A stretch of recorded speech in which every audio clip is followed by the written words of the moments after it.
সবাইকে স্বাগত জানিয়ে শুরু করছি আজকের ভিডিও। গত ভিডিওতে আপনারা শুনেছিলেন ঠাকুরের কপির ঝোল খাওয়ার পরে, ফুলকপির ঝোল খাওয়ার পরে কী সমস্যাই না হয়েছিল আর কিভাবে তার গলার অসুখ বেড়ে গিয়েছিল।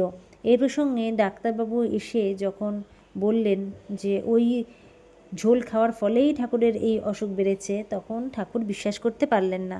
তিনি বললেন, ফুলকপি খেলুম না, পেটের অসুখ হলো না, ঝোলে সামান্য একটু কপির রসের জন্য ব্যারাম বেড়ে গেল, অবাক কথা, মানতে পারছি না। তখন ডাক্তার বললেন, ওই একটুতেই যে কত অপকার হতে পারে তা তোমার ধারণা নেই। আমার জীবনের একটা ঘটনা তাহলে বলি শোনো, শুনলে বুঝতে পারবে। আমার হজম শক্তিটা বরাবরই কম, মাঝে মাঝে অজীর্ণে ভুগতেও হতো। সেজন্য খাবার দাবার সম্পর্কে আমি খুব সজাগ হয়ে থাকতাম এবং আমি খুব সতর্কও থাকি। একটা নিয়মও আমি বরাবর মেনে চলি, তা হলো দোকানের কোনো জিনিস খাই না। ঘি তেল পর্যন্ত বাড়িতে করিয়ে নিই, মানে ঘি বা তেল বানিয়ে নেন বাড়িতে পিষিয়ে। তবু একবার খুব সর্দি থেকে ব্রঙ্কাইটিস হয়ে গেল, কিছুতেই সারতে চায় না। তখন মনে হলো নিশ্চিত খাবারে কোনো দোষ হচ্ছে। সন্ধান করে কোনো দোষই খুঁজে পেলুম না। তখন হঠাৎ একদিন চোখে পড়ল, যে গরুটার দুধ খাই সেই গরুটাকে কাজের লোক কতগুলো মাসকড়াই খাওয়াচ্ছে।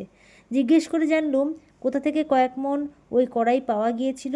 সর্দির ভয়ে কেউ খেতে চায় না বলে কিছুদিন ধরে গরুকেই খাওয়ানো হচ্ছে। তখন দিন হিসেব করে পেলুম যবে থেকে গরু মাসকড়াই খাচ্ছে, প্রায় সেই সময় থেকেই আমাকে সর্দিতে ধরেছে। বন্ধ কর বন্ধ কর, কড়াই খাওয়ানো বন্ধ কর, এই বলে তাড়াতাড়ি কড়াই খাওয়ানো বন্ধ করা হলো। কড়াই খাওয়ানো বন্ধ করার কয়েকদিন পরেই আমার সর্দি কমতে লাগলো। অনেক দিন ভুগলুম, বায়ু পরিবর্তনে 5,000 টাকা চলে গেল। কী থেকে কী হয় বুঝলে তো। ঠাকুর খুব আনন্দ পেয়েছেন এই গল্প শুনে। আস্তে আস্তে বললেন, ও বাবা, এই যে দেখছি ওই তেঁতুলতলা দিয়ে গিয়েছিল বলে অম্বল হলো, প্রায় সেই রকম।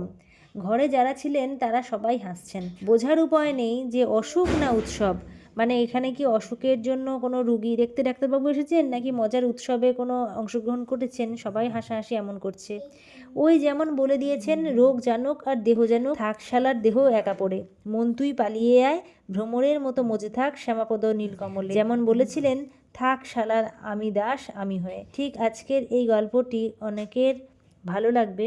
আর এর পরবর্তীতে ডাক্তারবাবু আরও কী কী ওষুধ এবং ওষুধের পথ্য হিসেবে ঠিক কী কী কথা বলেছিলেন সেটা আমি আপনাদের সাথে শেয়ার করব। সবাই বলুন, জয় শ্রী ঠাকুরের জয়, জয় শ্রী মায়ের জয়, জয় স্বামীজির জয়।